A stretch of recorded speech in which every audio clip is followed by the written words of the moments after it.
welcome to episode 51 of Character Unlock. And lads, I have a confession.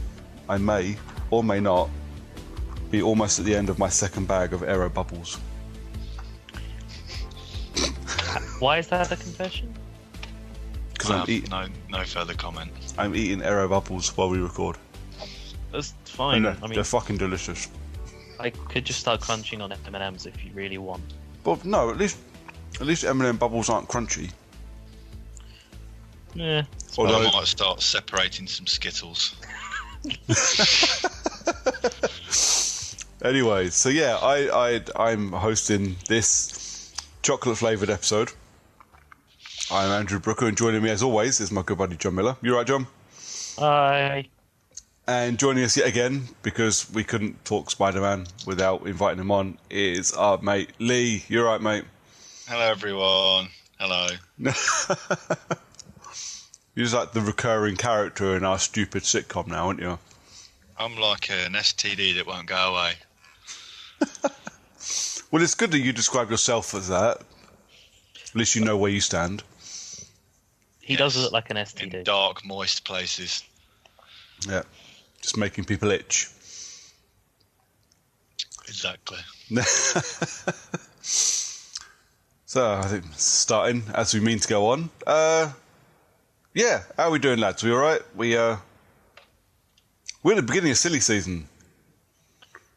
And this is why we'll never get paid to do podcasts. Because as people start listening to this, we're going to be talking about a game that's a week old, as they're all talking about or wanting to play Tomb Raider, which comes out the day this podcast comes out. Yeah. Yeah, that's rolled around really fast. Isn't it I just? finished Spider-Man. Don't. Tomb Raider's going to arrive on Friday, and I'm going to be like, yeah, you're just going to sit over there until I've finished Spider-Man in like a month. I've got no fucking time. I'm so busy at the moment. I'm going to have no time to finish Spider-Man. Yeah, I'm a huge Tomb Raider fan, but I've not pre-ordered this one. I don't know. I can barely remember the story for the last one. I don't know what's happened lately. Either my brain's gone to shit, or I've just played too many good games to remember it. I have to admit, still haven't finished the first one. I was really excited about Shadow of the Tomb Raider, and then kind of went, right, I need to get on and finish Rise, because I hadn't finished Rise. And then I finished Rise and went, I'm not that bothered about Shadow of the Tomb Raider anymore, so I rented it. I'm not buying it. I was listening to a podcast yesterday as well. Everyone seemed really positive, but in this really negative way. It was really bizarre. They're like, yeah, we really liked it, but this was wrong, and this was wrong, and then this. But we like this bit, but this. Oh, yeah, and this. And this doesn't sound like anybody actually liked it. And they go, but we really liked it, 8 out of 10. That did not sound like an 8 out of 10 review, lads. I just can't work out the way people score things nowadays. Like, you read the odd review online and you think, how's it got like a 9 or an 8.5 or whatever? And yet all you've done through the entire essay is just bitch and moan and not say anything good about it, and yet you give it a decent mark at the end. It's bonkers. No, I don't. This is why I tend to not read reviews or shit anymore, at least until I've played the game, if I'm interested. But I just happened to be listening to a podcast, and they'd got their hands on Tomb Raider already, and it sounds like they were enjoying bits, but it's the best one yet. But there's this bit, and I didn't have this many complaints about the first 2 Tomb Raider games, and I wasn't that big a fan of the second one. Yeah, I You're think one they're missing massive a thing. trick. 8 is not a good score. 10 is a good score. 8 is a terrible score. That's how gaming reviews work. I don't get it. I mean, I just wish they'd steer clear of this whole 10 out of 10 thing, because it's just too ambiguous. Well, it's like, there's this weird kind of disconnect as well between the people that review it and the people that read reviews. Because it's not just games. Because you guys know I occasionally do an X-Files podcast with our mate Tony. Do you? Yeah, sometimes. First I'm hearing of it. Yeah. Well, but there's a Facebook group for the podcast. I know someone on there bitching, and proper bitching. It's all going, because whenever you do an episode on there, they're like, or whoever's hosting, what did you think to the episode? Give it a score out of 10. And you're like, well, 6 or 7. And this happens quite a lot, because out of 200 fucking episodes, not all of them can be excellent, and they really ain't, because a lot of them are fucking awful. But this is a bit.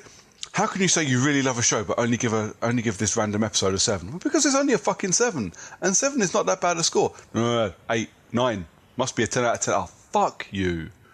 Just fuck off. For me, I just wish that a reviewer would. It's either at the end you get to it, they got a bit of a synopsis or whatever, and they just say play it or don't play it. That's enough for me. Yeah. Buy, rent, or forget. Yeah, I think, isn't that our system? It's buy, rent, or not. Pretty much. Buy it, rent it, or don't fucking bother. Wait for it to come on PlayStation Plus. All right, is that what you guys do? I want to change that idea then, something better. Oh, fuck you and all. How do you kick someone from a phone call you didn't start? Hold on, I can... Just wait till he hangs up.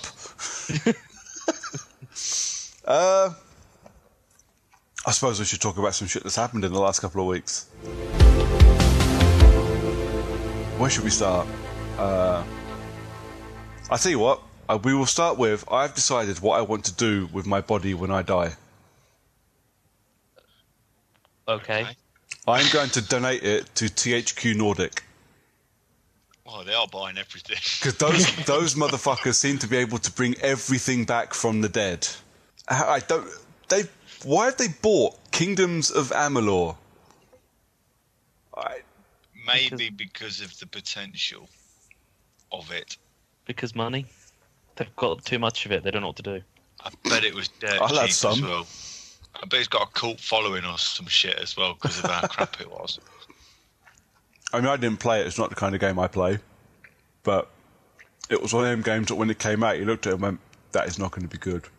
Like, not by any stretch of the imagination. It wasn't bad. It was just, you could tell it wasn't what it was designed for.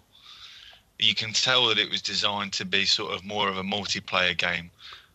Sort of a bit more MMO RPG, as they like to say. And it ended up just being an RPG. It was made by 38 Studios. Now, am I right in thinking that 38 Studios was run or owned by a former hockey player? I'll have to look that up to confirm, but... Kurt Schilling, so I'm kind of Googling it as we talk. Baseball. He was a baseball player. They're roughly the same sport. Oh, almost.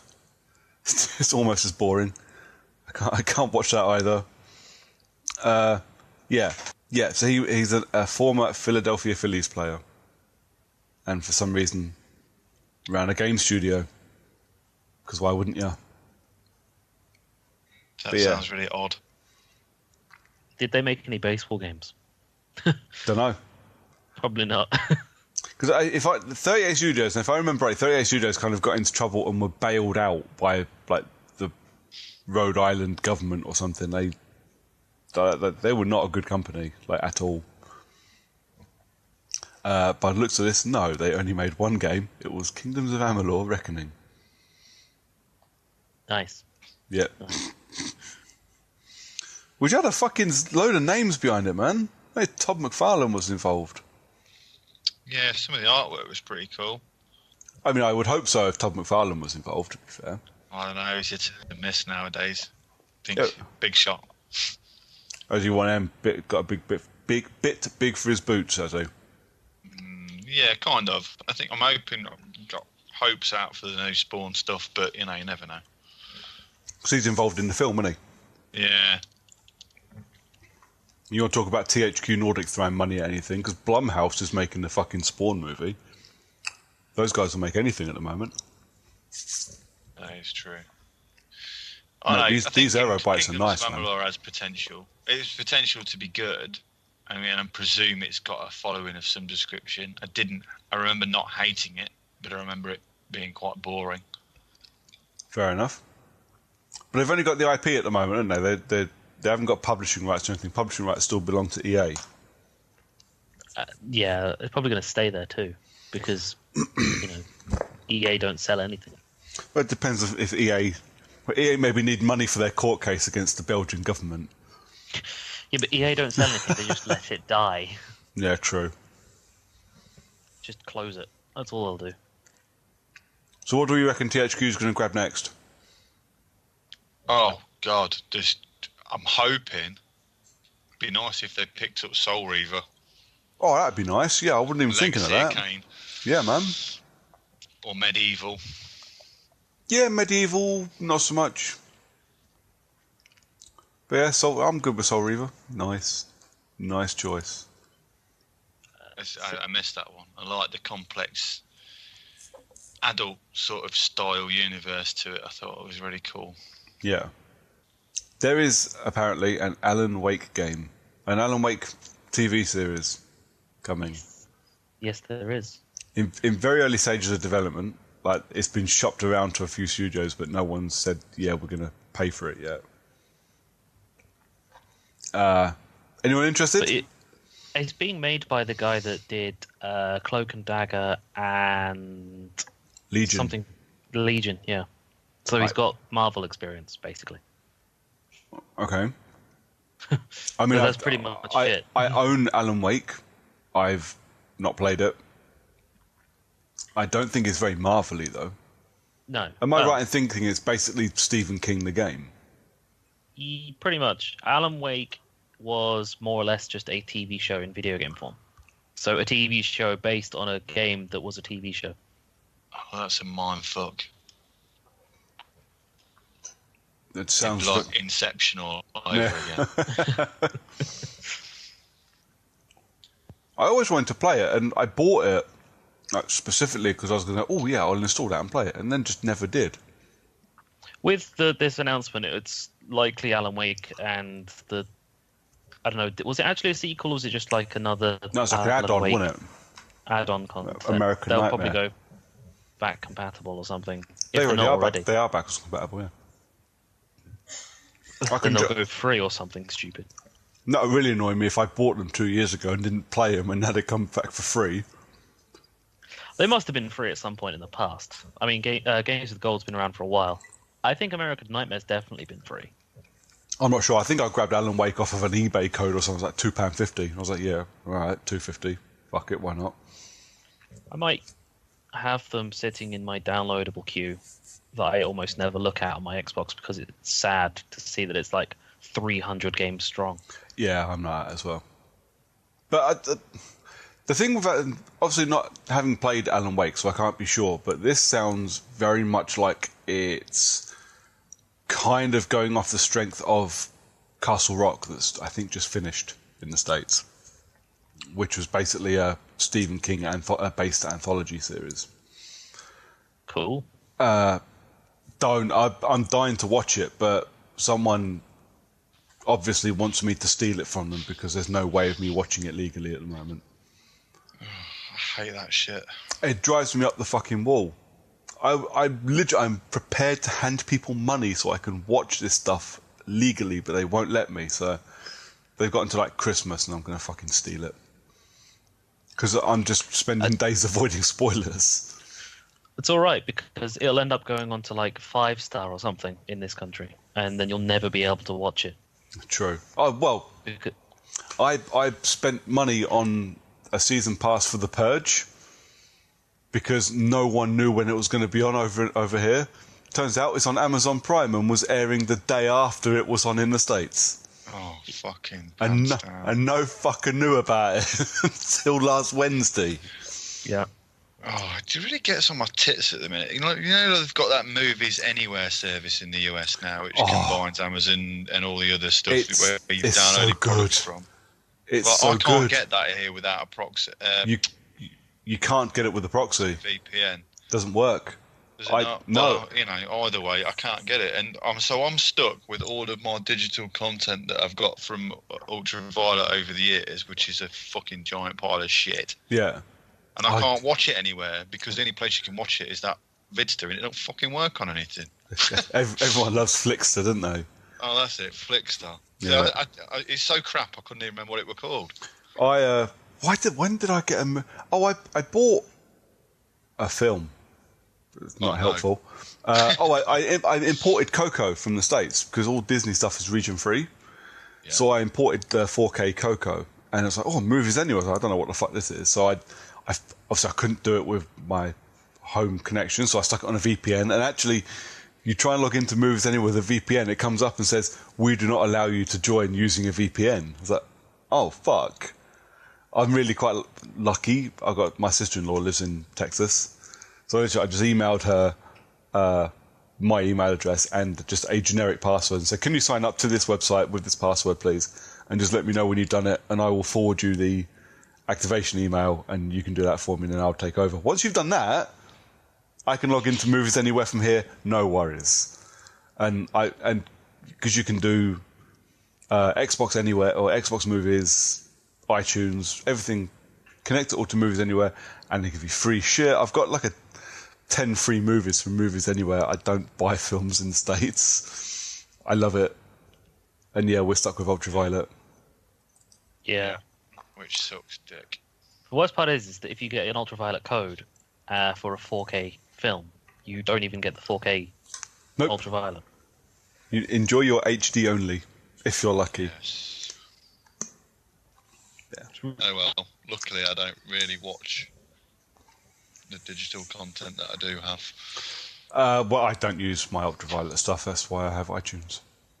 It's probably why I don't watch it, though, to be fair. I imagine if it was more readily available, I probably would. But that's the thing, with Movies Anywhere, like I say, I've got my Coco code, and I attached it to Movies Anywhere. And because I'd done that, and because I connected Movies Anywhere to my iTunes, all of my Movies Anywhere films show up in my iTunes list. Which is fucking great, because iTunes is what I use for almost all of my content. Yeah. How did we get onto this? Castle Rock. Oh, fuck knows. And Alan Wake. We always go way off tangent. Yeah, it's not just a games podcast, now it's just a shooting the shit for 2 hours podcast, which I'm alright with. We're an off the tangent podcast. Yeah, off the beaten path. Let's rebrand ourselves. Character just talk bollocks. Yep, that's the one. We don't need rebranding. We were that from fucking day one. We just call ourselves the Tuesday Show.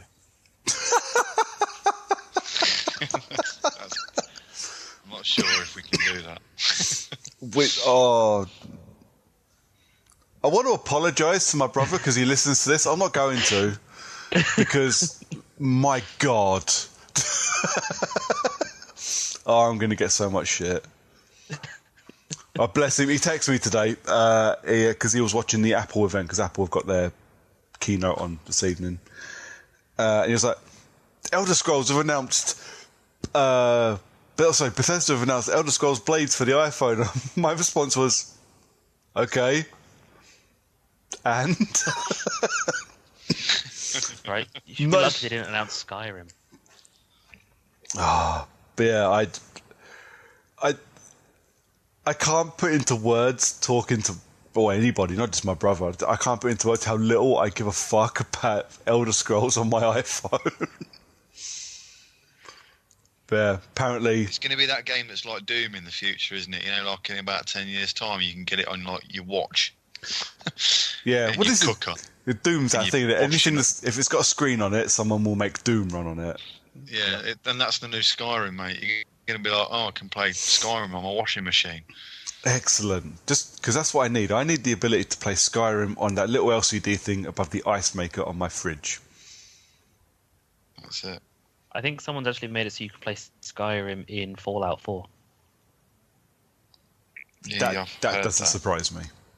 Yeah, I think it's the Pip Boy in Fallout 4. You can, on the PC version, you can make it play Skyrim. That's pretty cool. The fact that someone put effort in and did that is kind of cool. I wonder if there's any screens large enough to play Skyrim on where you can actually read the text. No, you could play it on IMAX, you still wouldn't be able to read what was going on. No.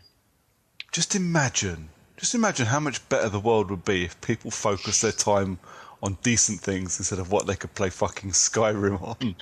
If just one of these people tried to cure cancer, we might be okay as a society, but no. You're going to insist on making me play Skyrim on anything with a screen. I don't need to play it on my sat-nav. If you cured cancer, there'd be more people making Skyrim available on other things. Well, let the people that have had their cancer cured put Skyrim onto my in-car entertainment. Christ. This is going really badly. Where were we? Are we still on the news? Have we got any news left? Cavill. Oh, yeah. Henry Cavill is no longer Superman. Or is he? Or maybe he is. Either way, he's going to grow more facial hair, and now he's going to be Geralt from The Witcher in Netflix's TV show. I like to think that it's Geralt because it annoys people. What else is it going to be? Well, it is actually Geralt, isn't it? Because that's how they pronounce it in the game. But I find that really odd because if you read it in your English tongue, it wouldn't be Geralt, it'd be Geralt. Yeah. And that's the problem, because I read it and go Geralt, and then my brain goes, no, Gerald. Yeah. Gerald the Witcher. That's fucking the best. Someone needs to make a YouTube video, Gerald the Witcher. It's kind of like Johnny English. Yeah. So, I don't know, lads, what do we think about Gerald being played by Henry Cavill? Cavill. I think he is good for that as Ryan Reynolds has been for Deadpool. You reckon? So, because he's got the passion, he really loves the character. Yeah. And I think that's the selling point. I think he knows the character because he's obsessed with the games. Yeah. So I think that's probably a good shout. Yeah. That's good. I know he said he's read all the books and played the games twice, which is more times than I've played any of the Witcher games. So yeah, I mean, if he's an actual proper fan, excuse me, all power to him.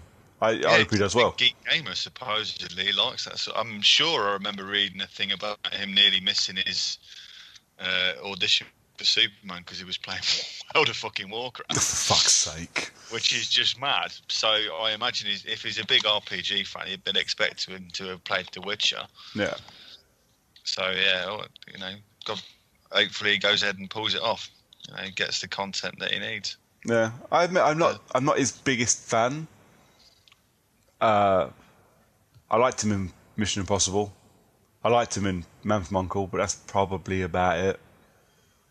I think those are the only two things I've seen him in that isn't Superman. Oh, but this is it. We were saying this before we started recording, weren't we? The whole Superman DC thing is just a bit of a clusterfuck. I don't necessarily think it's his fault that Superman was a bit shit, but Superman was a bit shit. It was a bit shit. I don't really like Zack Snyder either, which probably didn't help my opinion of it, but that's for a conversation for maybe a film podcast one day. Yes. If only we do a couple of those. Yeah. If only there was a good Superman game that we could talk about, but there isn't. No. I don't think there ever will be. Yeah. Wait, aren't the Arkham developers making a new game coming? Have you seen I was reading about this the other day. Have you seen the job listing for it? It's fucking amazing.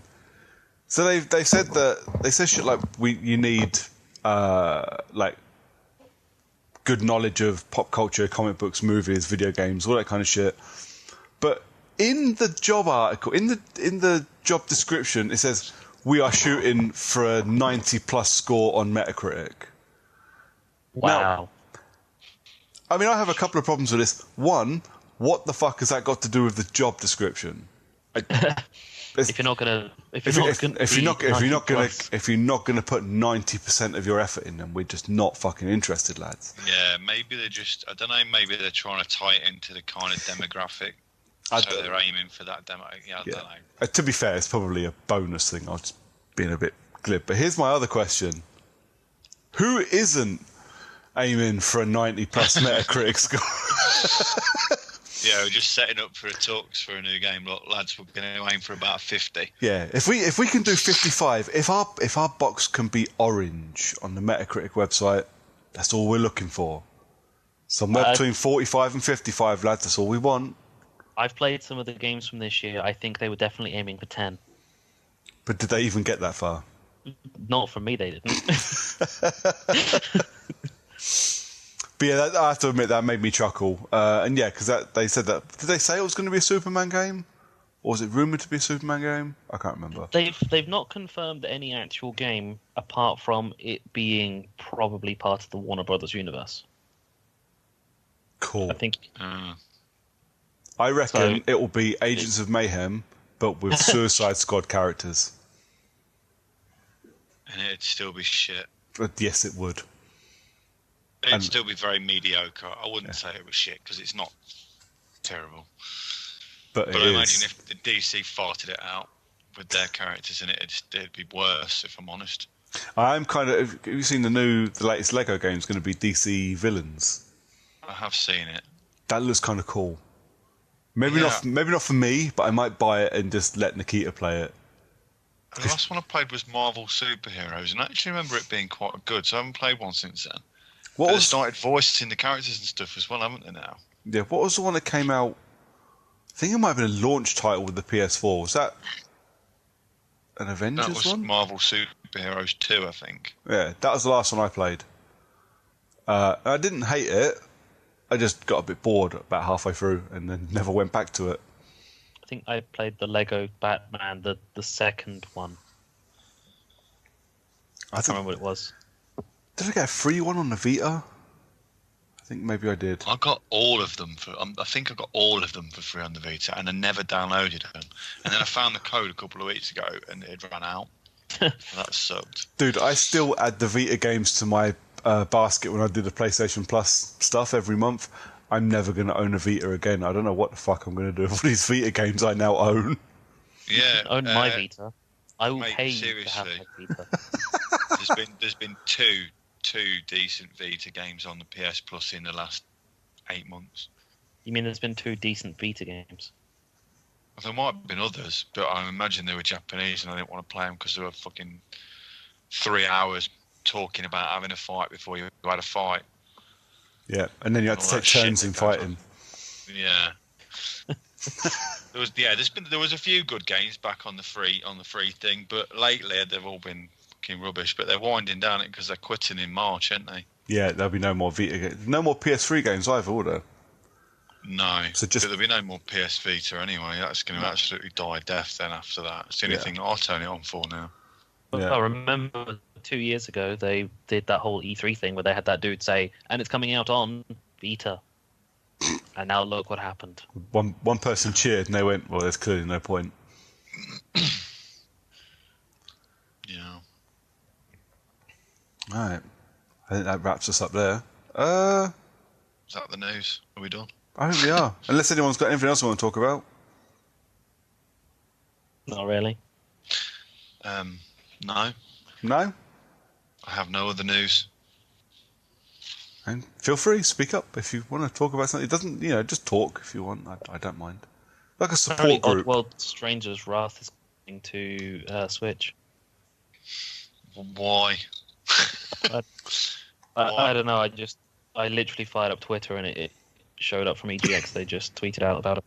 Of all the games that the Oddworlds could bring out on the Switch, bearing in mind that we're still waiting for the 5th in the series that they've promised for years, why wouldn't they just bring out the Abe's Odyssey and Exodus? Because they'd be great on the Switch. Abe's Odyssey would be amazing on the Switch. Yeah, wouldn't it be really nice though if you could just sort of turn on your Switch and play an original game that you can't just play elsewhere that isn't made for kids? That would be good. Yeah, I think so. I'm sick of fucking re-releases on the Switch, and they charge a fortune for them. Yeah, we had this conversation last time you came on as well. Yeah, although, let's be absolutely honest, so Supergiant Games, I know you guys know that I'm a big fan, so they're releasing Bastion and Transistor on the Switch. I suppose that's technically news. Bastion comes out on the 19th of September, I think. Will you be picking them up? I've already bought Bastion, mate. It looks fantastic on the XMB on the Switch. Nice. But you can't play it yet. It tells you, oh, sorry, you can't play this. Fuck you. But it looks great. And then Transistor, which is obviously PS4 only at the minute. Yeah. It's coming to Switch, and I'm not sure whether that's October or November. I can't remember, but that's coming too. And I would advise you to get that on the Switch. I bet it'd be brilliant on the Switch. Nice. Yeah, I'm about, a third of the way through Bayonetta 2 on the Switch. I've barely fucking played it. It just kind of sits there gathering. Nikita plays it more than me. Once a week, Dad, can I play Mario Kart? Yeah, of course you can, sweetheart. I sat her down the other day, and this isn't just like sitting there for 10 minutes while she has a race. I gave her the controller and let her go off on one. I went for a run. 40 minutes later, come back, she's still playing. You didn't fucking run for 40 minutes, you lying bastard. No, I ran for 30. He said he went out for a run for 40. He ran to the end of the street and sat there. Yeah. Yeah, I came back. She was still fucking going. I'm like, you're all right. So, yeah, are you winning? Yeah. But you're not. You're in fifth. That's not winning. You win first, I'm very mate. That's Charlie Sheen levels of winning, that is. It's just, no. But yeah, she fucking loves it. And you can hear her as well, like getting right into, no, I got inked again. But yeah, fuck's sake. You're not winning unless you get blue shelled constantly. Yeah. It's the only game that I've kept. The Switch, I've decided to go a different way about things because normally when I buy games, I don't ever sell them. They just stay in my house forever, collecting dust. Yeah. But with the Switch, I figured that I don't know why, because I'm never going to play them again. So I sold Zelda and I sold Mario Rabbids and sold Mario 64 plus one. Yeah. And yeah, but I've kept Mario Kart because you never know. Your friends come round. It's one of those games that you can always play, so it's not too bad. The thing is, like for Littleton, it's a piece of cake because you just give her a tiny little fucking Joy-Con. She just leans. It's on auto drive. She just has to lean. There's almost no skill involved at all. So she can really get into it and she can enjoy it. Because bless her, she's watching me play Spider-Man. She's going, "Can I play?" I was like, "Well, you probably can, but not well." And that will really infuriate me, watching you try and swing and just keep landing face first into cars. Yeah, I'm not looking forward to that. Arthur, my lad, he loves Spider-Man. I mean, he's only 2, so he can't do anything with any dexterity at the minute other than point. So, but he will watch me play Spider-Man for about half an hour before he gets bored, which is quite a long time. Yeah. Oh, it's weird. And Nikita's amazing. What do I play? Oh, so I was playing Far Cry. And every time I put it on, if she was around, I had to spend 20 minutes changing my guy's clothes. She had to help me get him dressed before I could go around killing people. I love my little family. Bunch of fucking weirdos. I suppose we could move on and talk about stuff we've been playing. Yeah. Has anybody played anything that isn't Spider-Man? Yes. Yes. Lee, seeing as you're our guest today, you can go first, mate. Okay, so I've been playing Octopath Traveler on the Switch. Is it any good? Yeah, I like it. It's cute. It's a 2D-esque, I'll say, because it's not completely flat. It's, those sort of 2D with a 3D perspective kind of thing. Yeah. 2.5D. Yeah, let's go with that. 2.5D. 2.5D. Worst brass eyes ever. Yeah, man, it's terrible. But it's in the same. People comparing it to Final Fantasy. Obviously, let's be honest. The older ones, sort of 5 and 6 kind of numbers, and I would kind of agree with them on that sense. It's got the same feel. It's got the same sort of 8-bit looking sprites. Yeah, it's good. Octopath there's 8 characters. So it's kind of I think that's where that's come from. So you pick each of these characters up and they've got their own little story and reason for going and doing whatever. There's no big bad at the minute. I don't know, maybe there will come one at some point, someone trying to destroy the world. There's normally something like that, I guess. But at the minute, I've caught 4 of them so far. They've all got their own reasons for going on this journey. So yeah, it's all right. It's good. It's a good little game. Nice, great on the Switch. Pricey, obviously, because it's on the Switch. Is it full price kind of pricey, like £55? Yeah, kind I of paid 42 for mine, brand new. Jeez. Special offer. Now, is this a re-release? Has it come out before? No. It's a brand new game. Title on the Switch. Yeah. Okay. I know, because it got mentioned a couple of times over E3, didn't it? But I think by the end of E3, we'd heard its name 3 or 4 times, and I still didn't know what it was. Yeah. So another thing with the Switch I've decided is that unless a large number of people are really raving about something, I'm not even going to give it a second glance. Fair enough. So I picked up that Hollow Knight, and that was great because everybody said it was brilliant. Yeah. And it was. And the same with this. A lot of people are saying it's really good. It's one of the best games on the Switch. And so far, yeah, it's really good. So fingers crossed it holds out. Story-wise, keeps going well.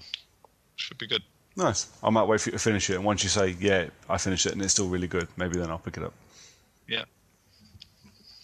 Cool. Yes. John? So, also on Switch, I played Overcooked 2. Cool. I was looking after my little sister again very recently, and so naturally I go to Boomerang and grab hold of whatever the latest party game for the Switch is. It just happened to be Overcooked 2, and you know what? I never played Overcooked 1, so me coming into this one was fucking hilarious, but trying to play Overcooked with a 10-year-old is fucking hilarious. You just kind of go, no, go left! Pretty much. It literally fell to throw me anything that was whatever the food I needed, or plates. Clean some plates and throw the plates at me. Wow. Yeah. She was trying very hard, bless her. And to be fair, that she does have an Xbox, because that's what kids have these days, are Xbox Ones. Yeah. But the limit to her ability is playing The Sims on Xbox. And I don't know, man. If you can play The Sims and Fortnite, that's more ability than I think I had when I was that age. True, but then again, the games that we had back then were, well, I had games that were 3D when I was 10. You had what? What? You're not 10? Don't make me come over there and punch you. Fucking 10, man. I got Sonic 1 when I was 10. What did I have when I was 10? The original. On the Master System. I think I was probably playing my NES. So yeah. Paperboy and Star Wars and Castlevania. Yeah. You can't come at me with your 3D shit. I had Castlevania, motherfucker. My bad. So, games released in 1992. Sonic the Hedgehog 2. Super Mario Kart.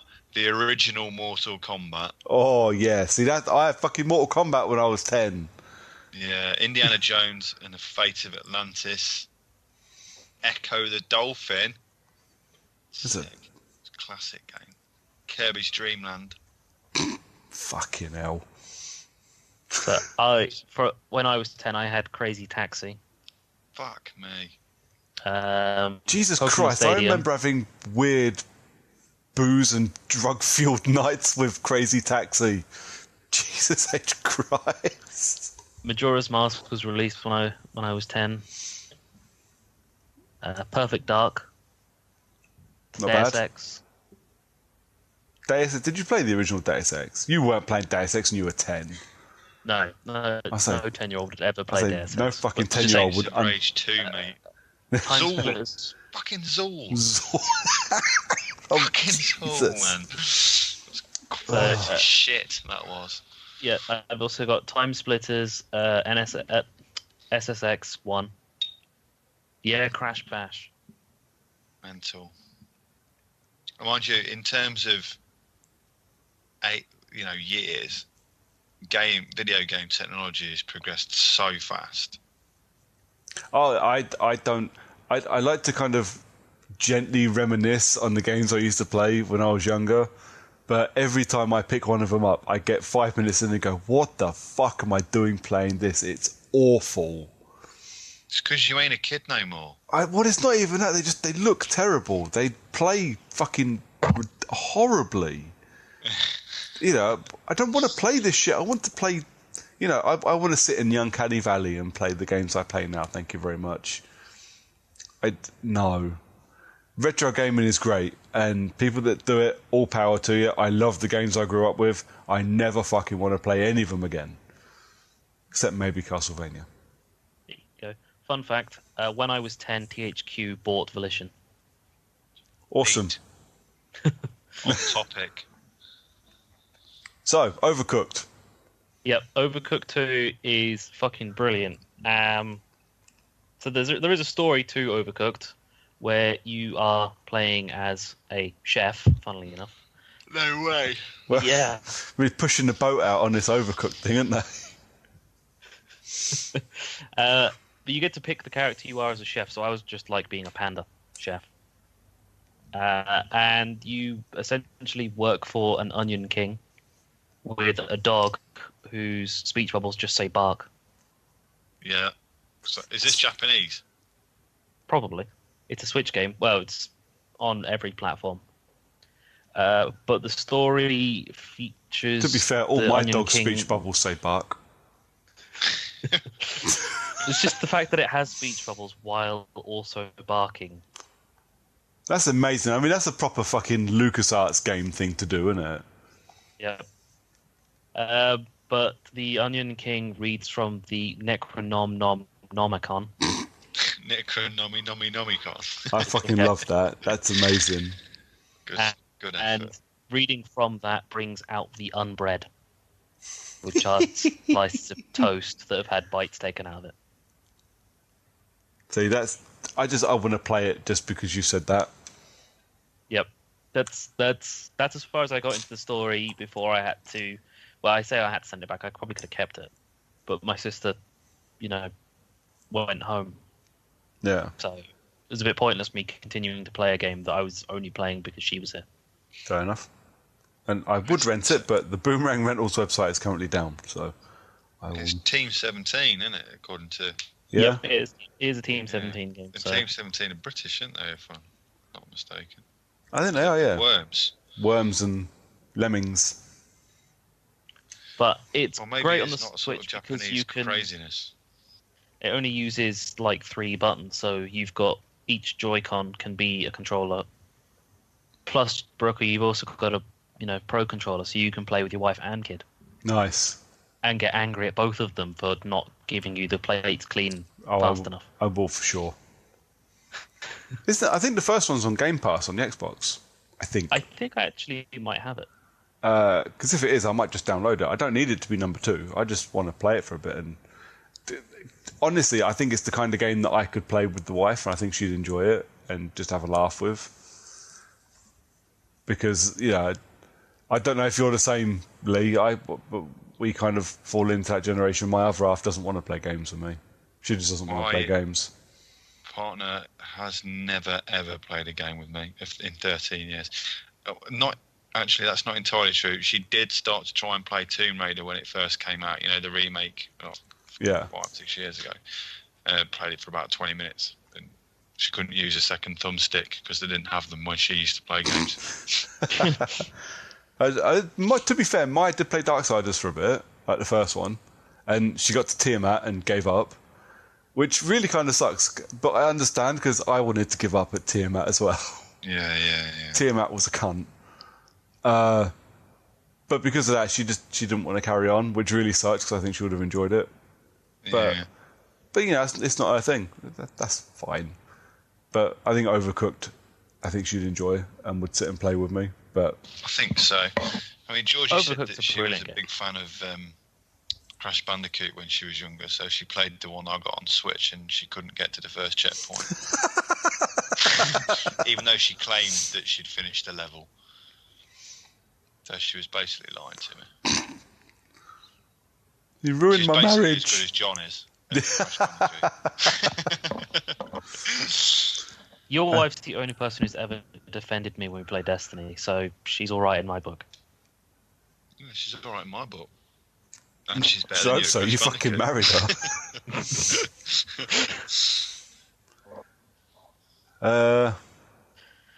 Well, I've only got one game to talk about, so instead, really briefly, I'm going to talk about the worst thing I've done in my writing review career, which isn't really a career. It's just me writing shit about other people's stuff.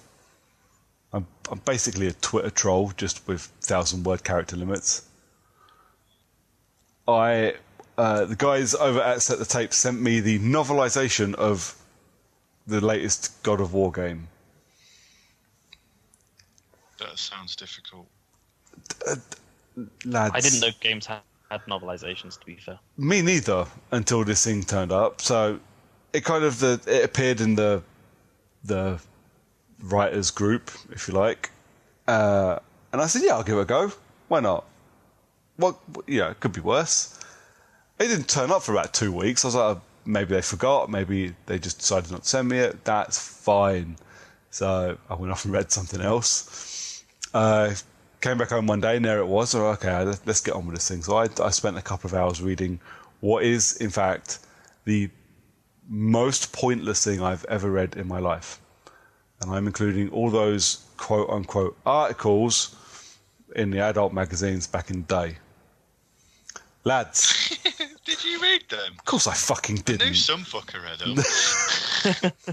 I'm here for the jokes. No, I'm not.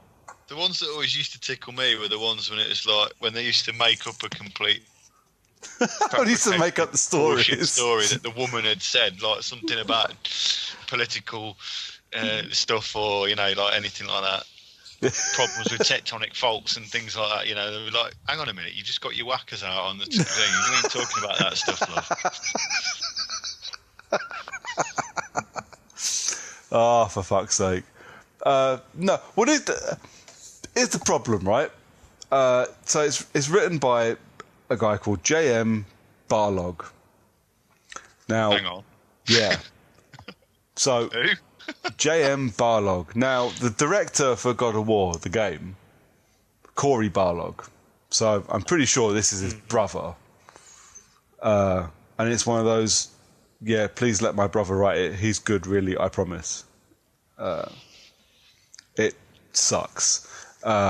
No, the thing is, right, it's, as a book, it's all right if, you can read. The problem is, everything in it, I know this sounds like I'm labouring on a point because I'm reading the book version of the game. Everything in it is in the game. There is no point in me reading this because I've played it. Like, 400 pages long, it adds nothing. Absolutely nothing. I do not understand the point. And actually, my biggest argument is, I don't know who it's for. Because there's a lot of assumed knowledge in this book. So it kind of assumes you know who some people are. It assumes you know Kratos' history, for example. Which you wouldn't do if you hadn't played the games. If you haven't played the games, you're not going to understand half of what's in this book. If you've played the games, you literally don't need to read the book. Because it's exactly the same. Like, carbon copy, word for word. It just took me, 50 hours to finish God of War. It took me 6 to finish the book. Yeah, my first and last video game novelization. I will not be reading another one. I don't... I mean, is there a market for these things? There must Maybe? be.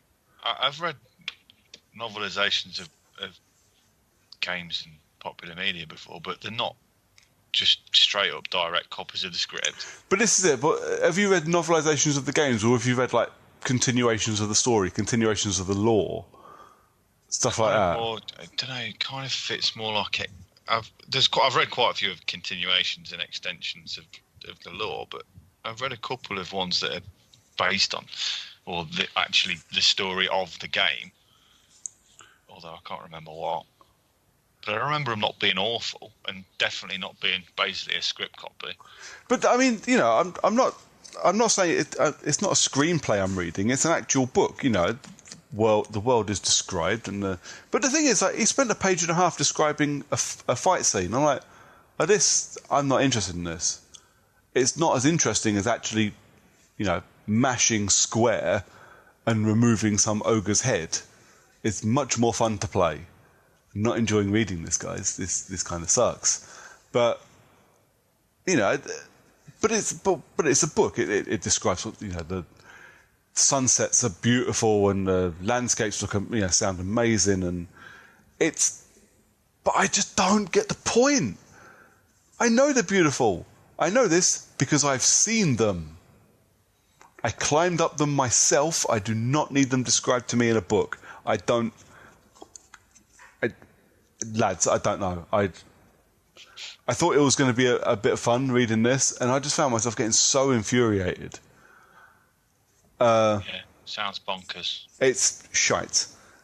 Sounds shite. It's crap. Don't fucking bother. You know what? Go play God of War. It's much better. Yeah. That's literally. You can't see it. I don't know why I'm doing it, but I'm waving the book at you while I'm talking about it. I can smell it. Yeah, I'm the Martin Luther King of the fucking video game novelization world, just shaking books at people. Utter bollocks, lads. Don't fucking bother. Moving on. Have we played anything else, or are we going to talk about Phil Spider-Man? No, I think we can probably just move on to. I'm still playing the same mobile game I've been playing for 2 years. Mate, that's not a game. It's called texting your wife. Oh no, that's not a game, mate. That's a chore. Serious business, damn it. No. Well, no, yeah, I have. I'm not kidding myself. I dabble in all sorts. So I've been playing Agents of Mayhem as well up until Spider-Man came. John, have you played anything else? Because we're not talking about Agents of Mayhem. So I started it way back when, and then I finished. What did I finish like a couple of weeks ago? Spider-Man? No. Oh bollocks! My fucking memory's like a sieve. It was something, but it weren't great. Oh, Nino Cooney, that's it. And then, so obviously I had like a week and a half left until Spider-Man was supposed to turn up.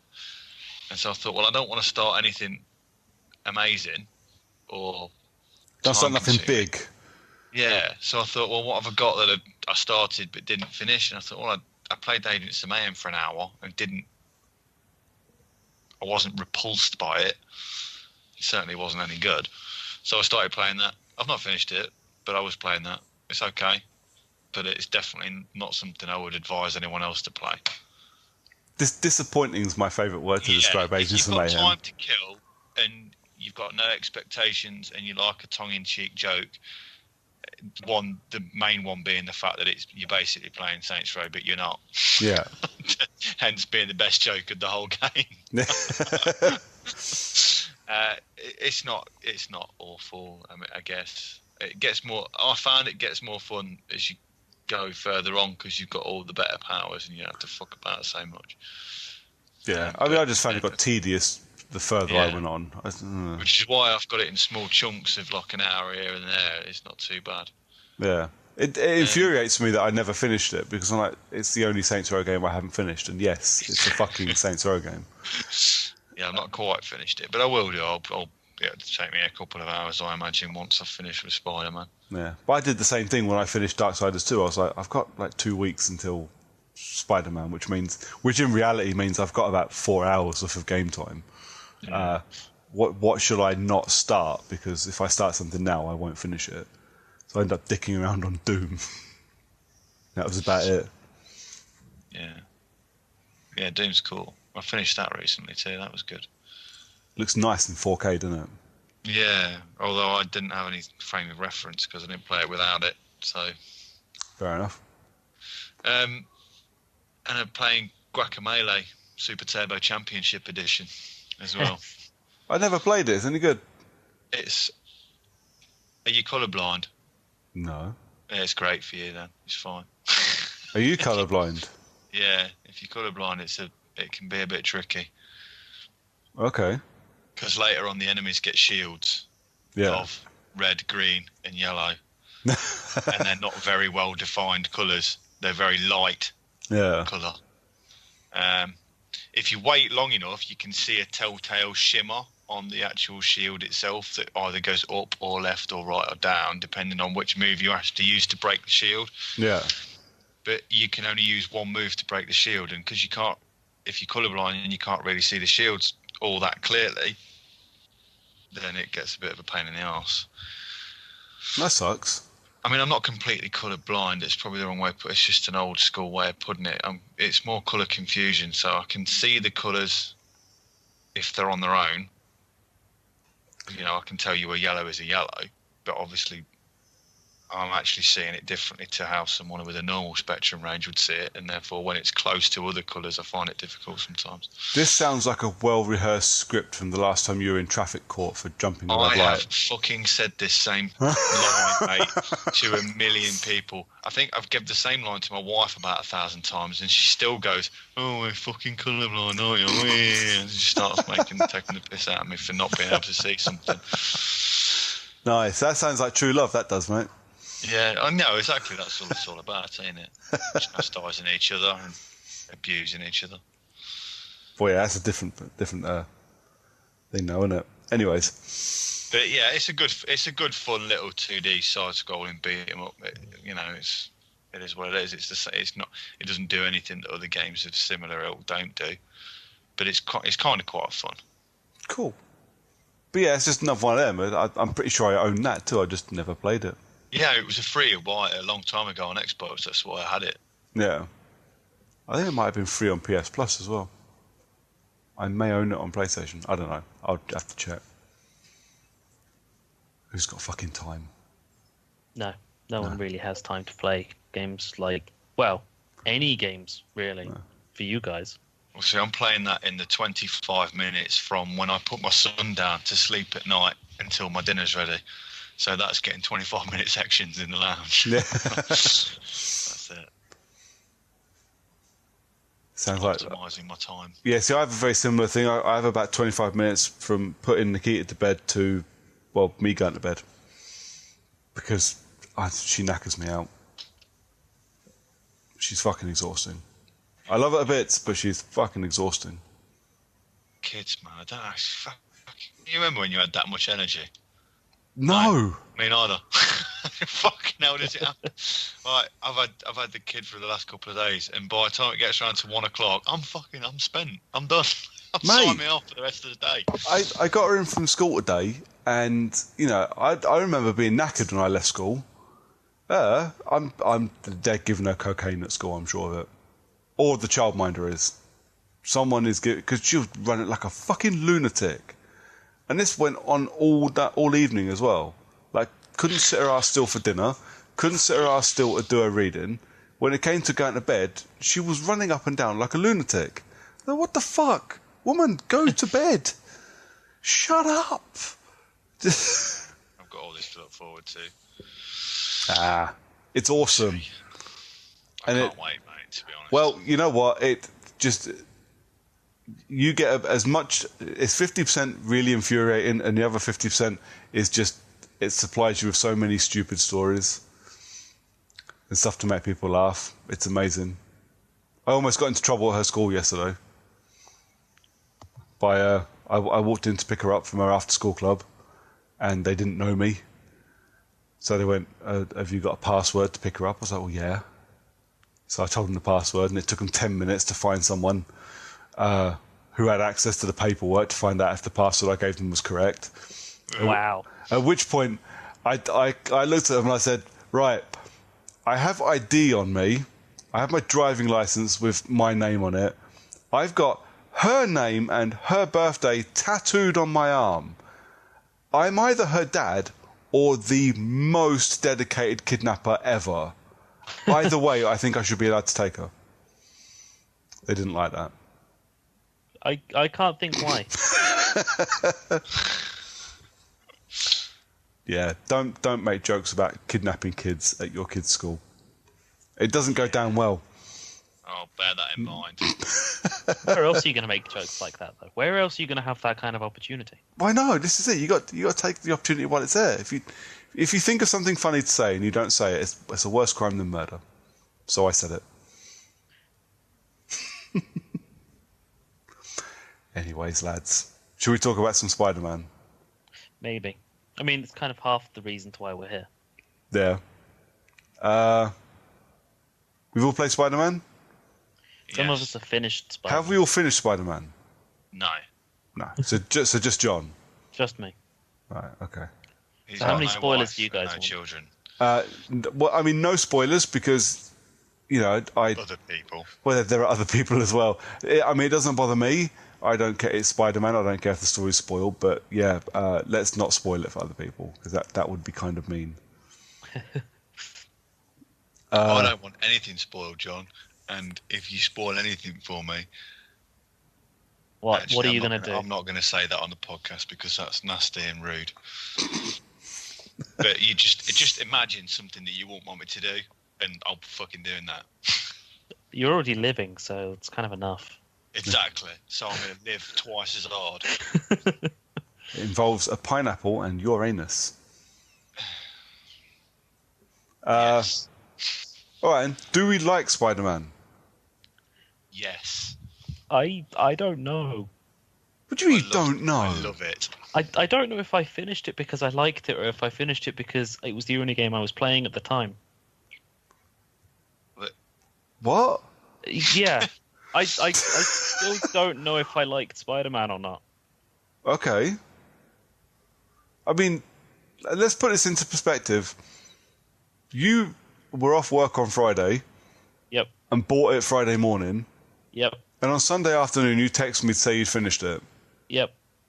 What's that? 40 hours, 30 hours a game? Yeah.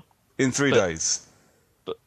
I can do that with most games, like it or not. Like, for instance, I could do that with Destiny. That doesn't mean I like it. Destiny is different. You have been playing Destiny for a long time. Yeah. You're kind of But- indoctrinated into Destiny. That's slightly different.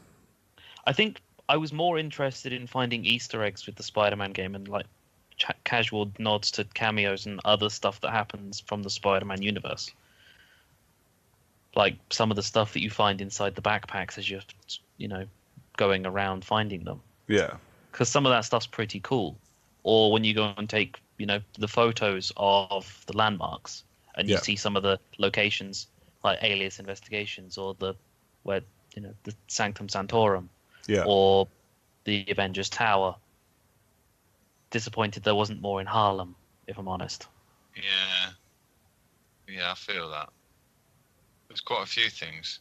Although, you a lot, even me, I mean, I'm a big comic fan. There is still a lot that I have to Google on there just to check because every named character so far is already a member of the Marvel 616 universe in some description. So, 616. Okay, so 616 is the base universe for Marvel. Okay. Like the general one that's always been there. All the others are all crazy different numbers. Okay. Yeah. I had no idea. Oh, no, you do. No, I do. But So basically, if you Google a character from Marvel, if you put so and so Marvel at the end of it, it comes up and like you get different descriptions. Like Yeah. if you go down Google, the one for 616 is basically it'll be like one of the first ones on the list. Okay. So that's the sort of generic base universe, like let's say like Prime, is it in DC? I can't remember now. It's fucking... I don't know. I think this is the most telling thing about Spider-Man the game is that I know fuck all about comic books. Like, literally fuck all. What I know about comic books is what I've learned from watching Marvel movies and Marvel TV shows and the occasional Google when I've gone, is that an actual character or is that just someone? My knowledge of most things Spider-Man involves me really not liking Spider-Man. And yeah, I just like comic books as a thing. It's not I don't do comic books thing. It's I just never have. I'm not interested. But what I think is really telling about Spider-Man the game, I don't know anything about these characters, and yet I really fucking like Spider-Man the game. Yeah. Like, I'm really loving Spider-Man the game. Yeah. Me too. There's just something about it. I love that the world is completely open from the start. Yeah, I mean that's always bugged me about some games. It's like, oh, the bridge is closed. Yeah. Or stuff. That's supposed obviously that's a GTA reference because it's in the same city, but Well, no, always something always to stop you. Prototype 2 had it. Yeah, no swimming. Super duper stealthy assassin, can't touch water. You're not Jesus. You're not allowed on the water. Superhero with the ability to sort of dodge bullets and whatever else. You can't swim. You drown straight away instantly. Yeah. So I love that the city's open straight away. Yeah. And I can go around and I can... Because I went, yeah, this is... The very second you get the mission that goes, here's a tower. And I was like, oh, for fuck's sake. Yeah, sync points. I went, oh, you motherfucker. I had to like Google, because I rented it at the time. I had to Google to make sure this wasn't actually a Ubisoft game. I was like, oh, fuck, towers. All right, let's do... But when it said, like, here's another tower, and well, you do one tower, and then on the map it shows you the next nearest one. I was like, oh, I like this. Next minute I know, I've got a message going, you've unlocked half the towers. I was like, oh, okay. So before I'd done any story missions, I'd already unlocked all the towers because it was just fun. Yeah, there's only like 15 of them or something. Yeah. But this is the kind of connected to that is moving around that city is so much fun. Yeah, and that's the selling point, ain't it? It is. I said this. When did I say? Oh, I think it was when I wrote my preview for it. First set of tape. I said the thing that's going to sell Spider-Man will be if it's fun to move around, because you can't play. Imagine playing Infamous or Prototype or any games like that and not being able to fly around buildings, not being able to run up the side of a building with ease. You know, imagine playing Saints Row but not being able to fly like you can. You know, it's nowhere near as fun. It's nowhere near as interesting. And now we're at the point with Spider-Man, I've unlocked fast travel points. I don't care. I'm much more interested in swinging my way to where I'm going. So yeah, I mean, the traversing from one corner of the city to the other is so much fun. It's so easy. And it's a fucking blast. And those points where you catch it just right and you accidentally launch yourself over a building, it's just awesome. I love it. I absolutely love it. But yeah, I've really not got much in the terms of criticism for it at the minute. I do have some criticisms. You know, it ain't perfect. And I'm now at a point, I hope that I've unlocked all of the new things that are going to start appearing on the map. Because I keep clearing out areas, and then you do another thing, goes, right, now here's another thing for you to do.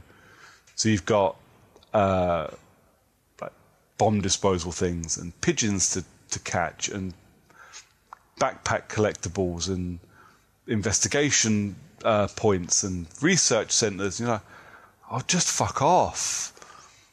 I can't keep up with all of this shit.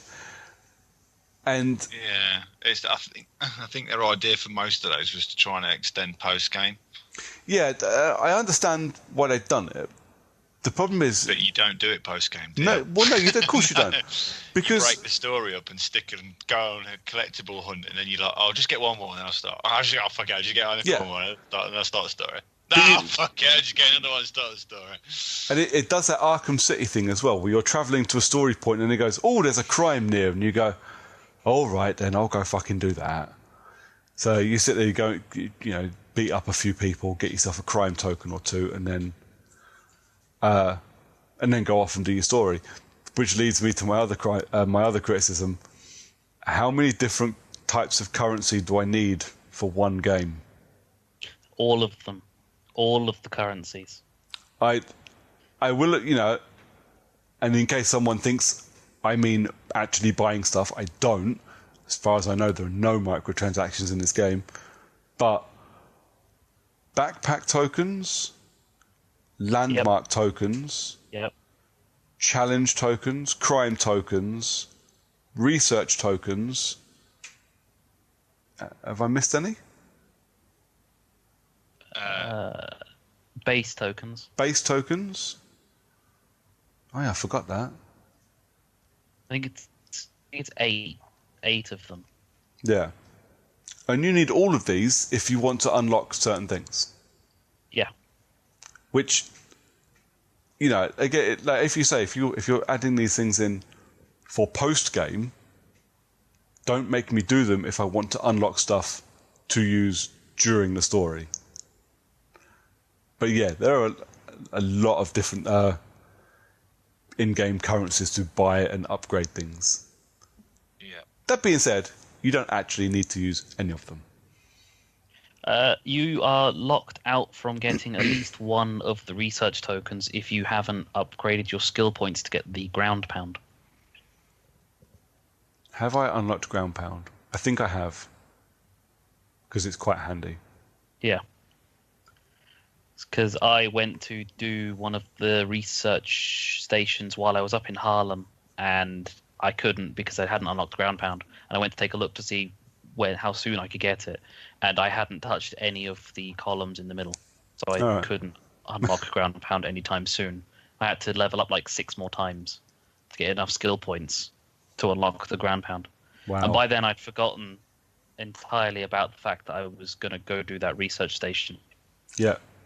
Oh yeah, I went up to a research station and says, you can't do this until you've unlocked electroshock web or something. And then I got it and I was like, oh, I can do that research station now. I don't know where it was. Which one was it? But yeah, I mean, they're minor, I think, complaints. Actually, the biggest one for me is for some of the side missions are chasing pigeons. Because chasing pigeons at speed, and then I fuck up and I end up running up the side of a building I didn't want to run up, and now I'm getting frustrated because I can't get off the building because I'm stuck on a ledge and I'm trying to swing off, and just fuck pigeons. All but one of them I've caught pretty much straight after. Really? I'm not that skilled. If you're quick, there's a couple of pigeon. I think you can get almost all of the pigeons straight away if you just pull the 2, shoulder buttons as soon as you launch that section. As soon as you find the pigeon, if you're looking at it, you can catch it straight away.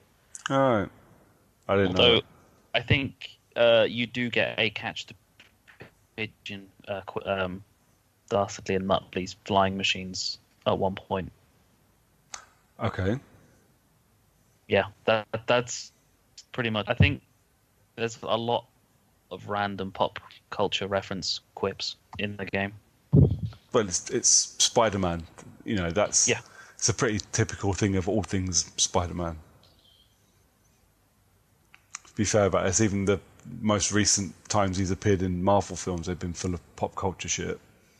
Yeah. And then made me feel old for saying, do you remember that old film Aliens? Fuck you, dude.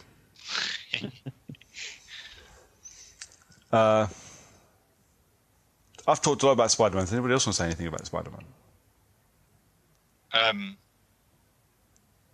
I can't make my mind up about which spider suit to wear. Really? Yeah. I've left mine at the default one. Yeah, I really want to just keep it at the default because that's generally what I do for most games. But there's so many that hold so many memories for me in here in terms of either other games or the comics and stuff like that I want to use them, but then I feel like I'm doing myself a slight disservice when I go to do story missions in a suit that wasn't there. It kind of just don't feel quite right. I don't know, maybe it's just me. So the recommended one is to unlock the Stark suit because it gives you Spider Bro, and then use that in whichever suit you happen to be wearing. I use the Secret War one mostly, just because it's awesome. What, Spider Bro? Yeah. Why? Because it's the most useful suit power to use. You reckon? See, I use the one that you got with the advanced suit, which is the one where it just generates focus. Yeah, that's what I've been using. I literally, every suit I unlock, I look at the power and go, yeah, I don't need that. I want focus. Yeah, so focus works for me. So I think I've got mine set up now that I've unlocked almost everything, that I have it so that I generate focus on using web powers. It auto uses my focus when my health goes too low, and it also gives me more health for when it uses focus at the same time. So having Spider Bro works really well, because if you were stuck in a big chunk of combat, you just activate Spider Bro and everything gets shocked. Okay. Makes it really fucking easy. The only time I've used a different one is when I unlocked one of the last suits that you get, which gives you the ability to regenerate your web powers just by using the suit power. So whichever one web power you're using, it will regenerate that one for the next I can see that being 5 handy. seconds. So when you've used up all of the web bombs or the trip mines, just activate that to regenerate them again. Okay. Yeah, well, I can see that being handy. I used the Iron Spider arms for a bit. I used them once to do a base, and then decided never to use them again because they were completely useless at the time. I used the stealth one once as well, which I don't know, it was okay. It didn't help me get the stealth challenge though, so I was 25 points off it, which pissed me off. If I'm honest, there's nothing like spending 10 minutes doing something to be 25 points off a win. Crap. Yeah, I think I've only got the gold tier on one, and that's because it's the one that I texted you, Brooker, about when I was, I think, only like 50 points away from being gold. So I purposefully went and did it a second time, just slightly quicker, because it was the only thing that prevented me from doing it was the time bonus, because I did everything else perfectly. Yeah. But those challenges, the only good thing about doing the challenges is that Taskmasters is a really cool character. Yeah, he is. But always been a big fan. It's really funny in Deadpool comics as well. Taskmaster is definitely underutilized in every single Marvel anything. So he's been in more of the stuff more recently. But I don't know, maybe people find it hard to write him, I guess. His Deadpool stuff always tickled me because he can never Deadpool's one of the only people that he can't copy. Which always tickled me.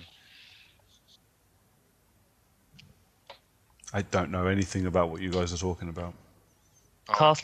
Taskmaster's photographic memory. He kind of looks like Slade, Wade, not Wade Wilson, Slade Wilson from DC. I don't know if you remember him from the Batman games. Deathstroke. Yeah. So he kind of is in that same sort of ilk of sword wielding crazy guy with mask. But he has the ability to, his sort of superhuman ability is the ability to copy everybody's fighting power if he watches them. So if he watches how Spider-Man fights, he can then fight like Spider-Man. Fair enough. Sense. Yeah, makes sense. Yeah, that's his power. I mean, I don't know how that works with super-powered humans, but he's that's his general gist. So he's a mimic basically. Cool. I look forward to, I don't know. Do you meet him at all in this game? Because I haven't. Yeah. Yeah, after you do half his challenges, you get to face him in a quick fight that you will lose. He invites you around for a meal, and you have to basically pick the restaurant you're going to take him to, and then you decide whether you're going to go Dutch or not. For Italian. And then you decide whether you're going to pay for drinks in rounds, or if you're just going to buy your own. Ugh, weird and antisocial. Antisocial Spider-Man. No, I'm good.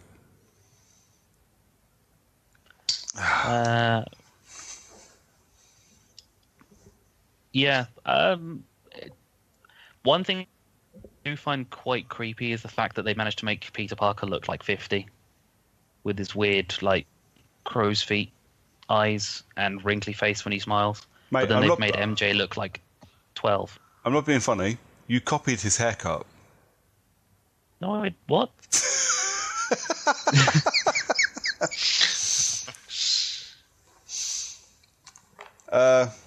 Yeah, I don't know how old he's supposed to be, like 25, 21.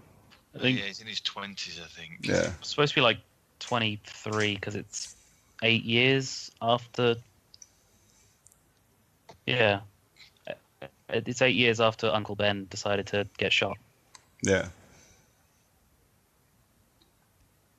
Do you think that MJ looks a little bit like shit, what's her name? She's in Any young ginger bird. Hang on. She's not ginger. She's blonde. The one I'm thinking of. She's in Blind Spot. She did a couple of bit parts in Marvel films. Ashley Johnson, I think her name was. She's the chick that voiced Ellie in Last of Us. Yes. Yeah, she's the blonde tech chick in Blind Spot. Yes, that's the one. Yeah, she looks a little bit like her, I think. Yeah, a little bit. Yeah. Yeah, I'll agree with that now that you mention it. At least that's who I thought it was initially. And you know what they've done with computer games and in quite a lot of animated films recently is whereas the character that voices that particular character looks kind of similar to the one on screen. Or at least you can see it in the character. I figured that that's what it was until I realised it wasn't her voice, and I was like, "Oh, hang on a minute." I don't think I recognised any of the voices that were used by any of the voice actors. I recognised Peter Parker's voice because that's Yuri, unpronounceable surname. But only because I know that he's done Spider-Man a few other times before and done quite a lot of other popular media stuff that I've watched, so I know the voice.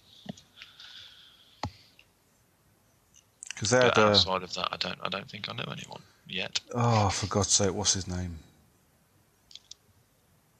Oh God, it's going to annoy me. Guy that plays Osborn. Can't help you. No, it's gone. Mark Rolston. Is that his name? I've totally not just Googled that, by the way. That's straight off the top of my head. Because he was in Shawshank Redemption and fucking loads of other stuff. In the films. No. The one in the films was Willem Dafoe. But the guy that does the mocap in Spider-Man the game, I'm going to have to go look at it now. Spider-Man, there we are.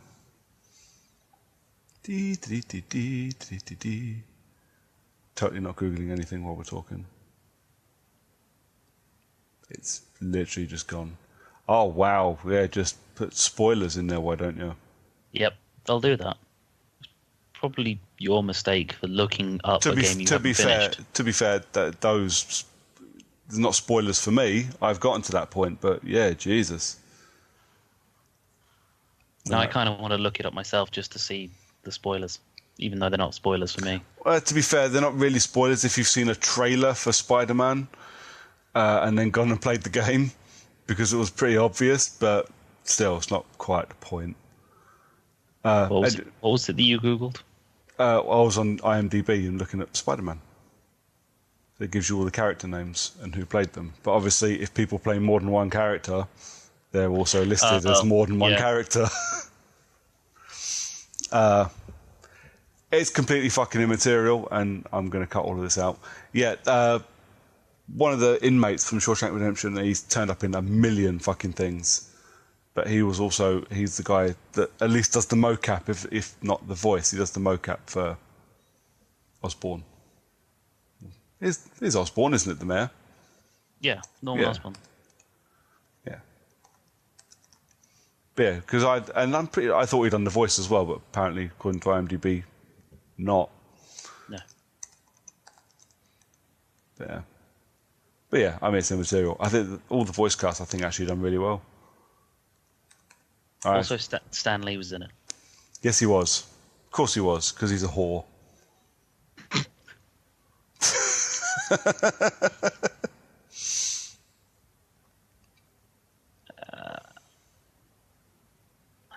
I suppose I will say that there's one thing that I really did like was the fact that Kingpin is in it, because Kingpin's my favourite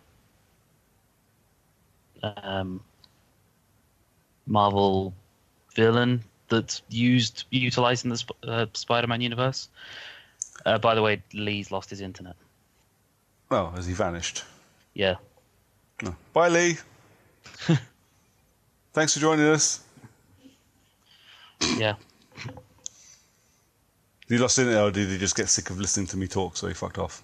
I think he texted me saying he's lost internet, so I'm going to reply back with you getting it back.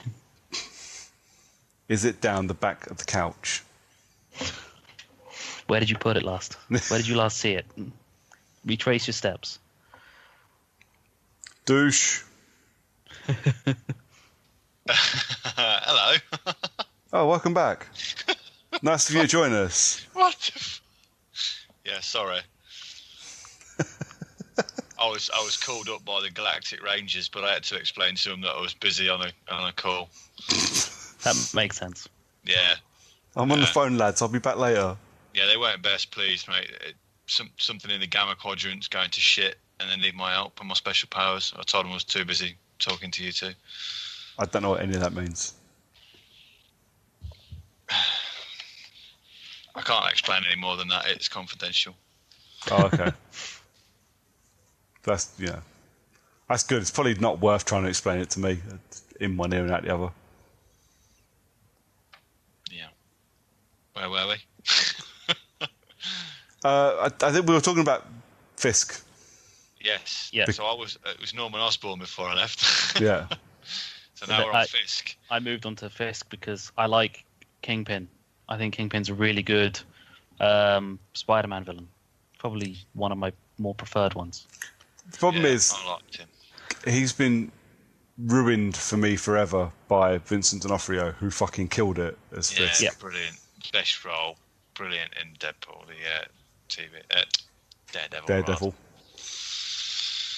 Yeah, Yeah, he was fucking amazing in Daredevil, and I don't think anybody will be able to do better than him. And that was kind of the problem when I was watching him on the screen. I was going, oh, well, he's not Vincent D'Onofrio, is he? No. I mean, you're all right, but you're not Vincent D'Onofrio, are you? I liked the fact that they didn't just straight up start with the main villain as being the main villain. I like how they did it. Sort of, they bounced it from Fisk. Yeah.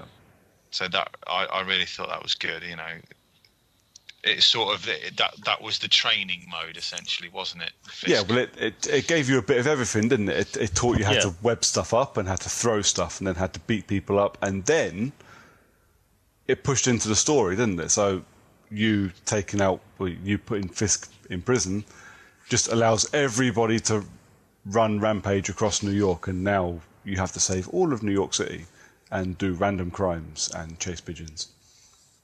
Yep. So I thought that was a great start. Not just chase pigeons, we also have to find tiny black cat statues hiding in doorways. Yes, you do. And that unlocks you a suit, by the way, if you finish it. I am working on doing it, to be fair. It's one of those ones that... So, like, the next time I turn it on, I will probably just sit and clean up all the areas, unlock everything I can, and then go finish the story. Because it won't take me long, because I've done all the landmarks, I've done all the towers, and I've done something else. So I'll just do, like, the cat statues and the research centre. I've done half the research centres just because they were there. Yeah. I've got, like, 4 backpacks left to get. So might as well go and do them. I was doing the research centres because they're good for fast travel. Yeah. I only did the fast travel the 5 times it takes to get the trophy. Is it? Oh, I haven't got the trophy yet. But I've only done fast travel when something that I need or something I want to collect is like the opposite end of Manhattan. Yeah. I'll use it. But at the same time, it's relatively entertaining anyway, because some of the cutscenes are brilliant, and obviously the cutscenes with different suits on then some of them look funnier than others. Actually, the fast travel is much more useful when you get into Act 3, because getting around the city can be annoying in Act 3. Oh, Yes. fair enough. Let's not go any further. So I haven't got that far yet. I wouldn't know an act if it hit me in the face. because I don't know Well, how things like that are structured, and I'm an idiot. You get a trophy at the end of each of the acts. Oh, okay.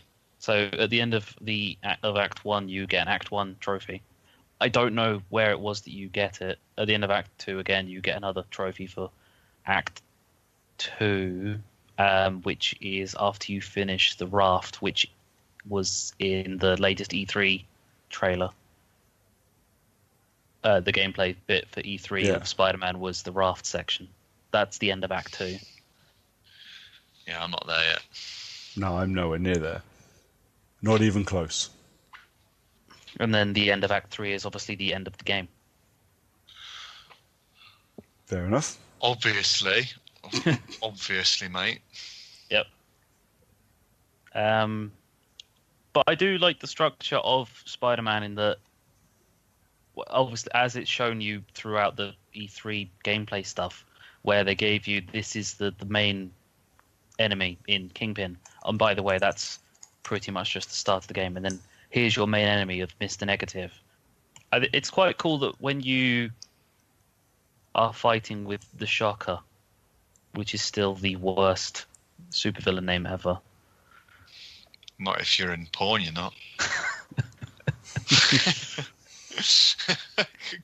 I'm sure, I'm almost positive, in fact, that my brother-in-law taught his 6-year-old son to go around to people showing them the Shocker hand signal and shouting "Shocker" for quite some time. I think that was a funny holiday. That's Not something I would advise anyone to go around, in public. I wouldn't advise you to do it in private either, if I'm honest. Can be messy. A 6-year-old shouting that's hilarious. Yeah. He did also add to it with the slogan, 2 in the pink, 1 in the stink, which I just thought was fucking priceless. Yes, that might be a bit much for a 6-year-old. Yeah. Because obviously he had no idea of the context. No. Yeah, fun stuff. So, It's a strange villain name for him anyway, considering he's got absolutely fucking jack shit to do with electric. Although I'm not sure if that's always been the case. yeah, but crap pretty sure- earthquake guy is not a really good super bad guy name, is it? Well, they could have called him like Vibro, which is no better than fucking Shocker. Big Dill. Oh shit! So I'm clicking things on my computer I didn't want to click. Stop clicking things. Just in general. Yeah. So pretty much unanimous. We should be playing Spider-Man from everybody.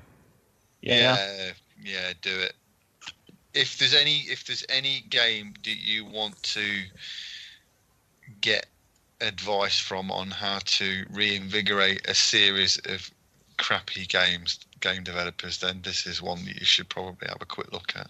Yeah, definitely. And Insomniac did a bang-up job with it, I have to admit. And like I say, me not liking Spider-Man really even a little bit and still wanting to play this game, I think is, for me, says more than any normal review. Also, I rented it because I refused to get caught up in hype. Played it for 3 hours and went, fuck, I should have bought this. So I did. Yeah, I think Good. Because I was disappointed by Boomerang, I actually went out and bought it, albeit for £9. But yeah, I'm glad that I'd gladly have spent the money on buying it, even though I'm still not entirely sure if I liked it. But I'm glad I didn't get upsailed to the DLC as well, which, for a game that only lasted me the weekend, when the bloke said to me that it will help the game last till the end of the year. Yeah. And to be fair, there ain't many, let's say, normal-sized games like that would last you more than 3 days if you've done nothing but play it. Yeah. And there's still plenty for me to do. There's a couple of side missions to do and still some collectibles to grab. So I've not platinumed it yet. No. But lots of challenges to get golds on, mate. I don't have to get golds on challenges. Why not? You only need to get silver on one of each of the 4 types of challenge to get a trophy for each one. Oh yeah, but I'm not talking about trophies, bro. I'm talking about a general challenge of you actually getting a gold on them all. And they also don't add to your 100% if you get gold. It's just finishing them gets you your percentage. So my shitty only just getting bronze is counting. I'm okay with that. Yeah. Yeah, the only time you'd need to get silver is if you were trying to get the trophy for getting a silver of that variant. And there's usually one that's much easier than the others. I'm not too fussed about trophies. As we've discussed in the past, I try not to get caught up with trophies anymore. I might try and platinum it, but I'll wait until it goes onto PlayStation Plus and the DLC goes into the January sales or something. Yeah, see, I'll grab the DLC when it goes, because it's like 15 quid for the 3 bits of DLC at the moment, which I'm not prepared to pay. So I will, January, maybe Easter sale, I bet it's 8 quid. I'll pay 8 quid for it.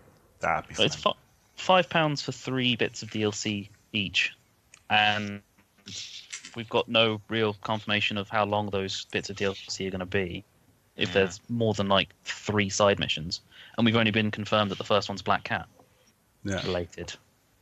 I'll tell you another thing I liked about it, which I've never seen in a game before, and I quite often buy limited editions, is I bought the limited edition for this, and it comes with an art book, and this time there was a postcard on the front of the art book saying that it contained spoilers, and I should wait until I finish the game before I look at it.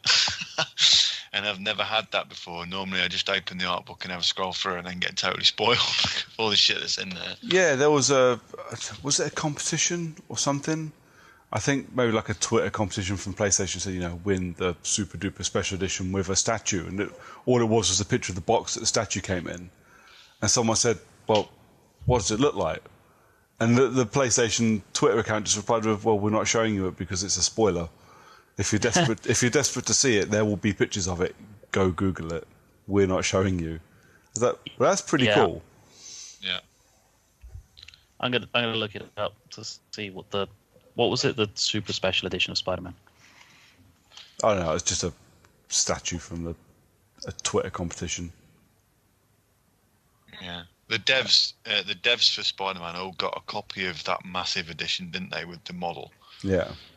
And then I'm sure that I've seen the picture of the Tomb Raider, the new one, coming out saying, "Oh, the devs have received their copies today," and they all look like they've just got base copies, which is like, "Oh, you cunts."